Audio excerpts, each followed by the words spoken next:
All right, let's go ahead and let's make sure the collisions work. So first things first is this 32-bit integer has to be a 1, a 2, and a 3.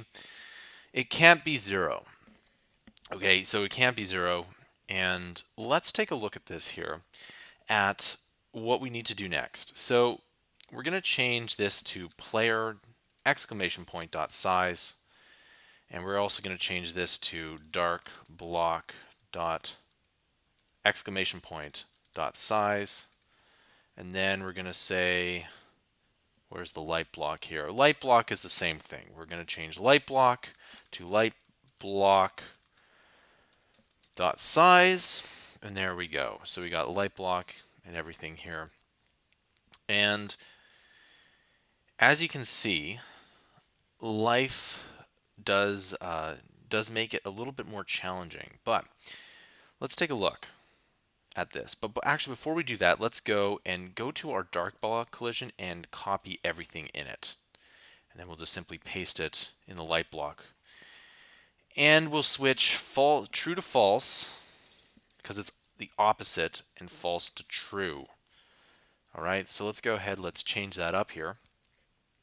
Okay, and here we go.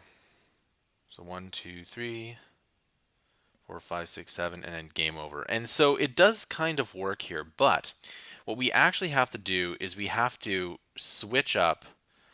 So you can see that this is dark block name. It should be light block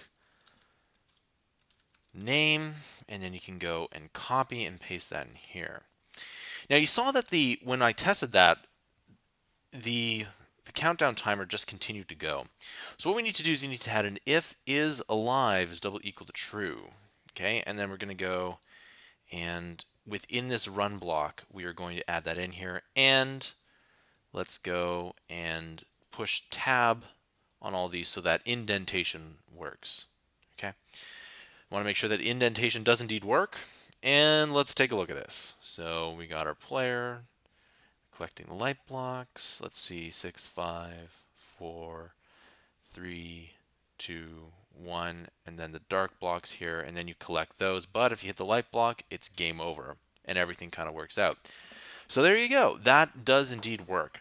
One bit of note here, make sure that the physics category is set to 1 and not 0. All right, this concludes the tutorial.